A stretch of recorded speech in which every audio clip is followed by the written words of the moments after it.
What we can sow in April includes a lot of the things that we were able to sow in March, plus other things that are going to be added as we get nearer to our last frost date. These are things that are going to be a bit more temperature sensitive and things that grow reasonably fast as well. Knowing your last frost date is always going to be really helpful here. You can have a look at plantmaps.com and pop your postcode in, and it will tell you when your last expected frost date will be. Obviously, this is just an estimate, so you will still need to be careful around that date, but it gives you a real indication of when it'll be a good time to start seeds.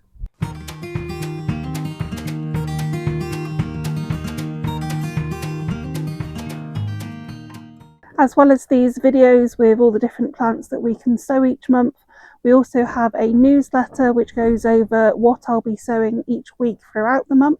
So if you'd like to join in with that, then just comment newsletter and I'll send you the link over for it. And that includes some discount codes for seeds as well as a planning app as well. So we're going to split this up into different locations. So for things that can be absolutely fine grown under cover, and these are going to be things that are happy to deal with the colder weather and will tolerate a frost. All seedlings will still benefit from a frost cloth like the one that I have behind me here, but they will be absolutely fine in an unheated greenhouse, polytunnel, a cold frame, or one of the cheap flimsy ones that you can get as well.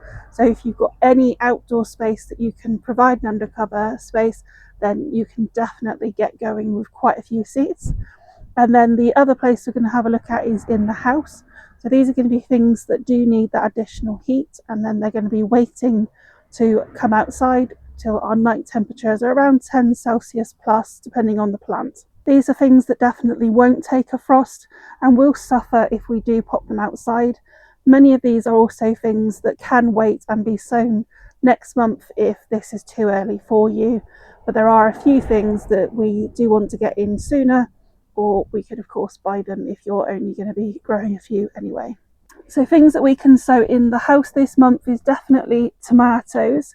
So we're looking at around 6 to 8 weeks before your last frost date for these ideally. They really do want to stay in the house right up until it's much warmer.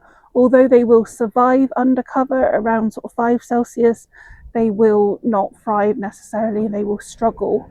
It is really too late now for our chilies, aubergines and peppers, so you may find that you'd be better off buying them.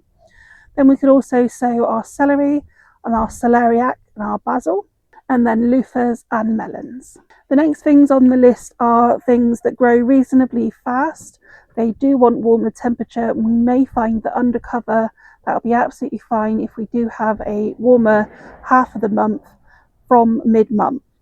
If, however, it is still quite cold, then these things may benefit from staying inside, and all of these things will usually benefit from the heat of the house to actually germinate them. They would include cucumber, sweet corn, our winter squash and our summer squash, and then our French beans and our runner beans. Next, we're going to have a look at the things that we can sow under cover. So these are the things that are hardier. The majority of them we could have also started last month, but it's not too late. And then there are some new things on this list as well.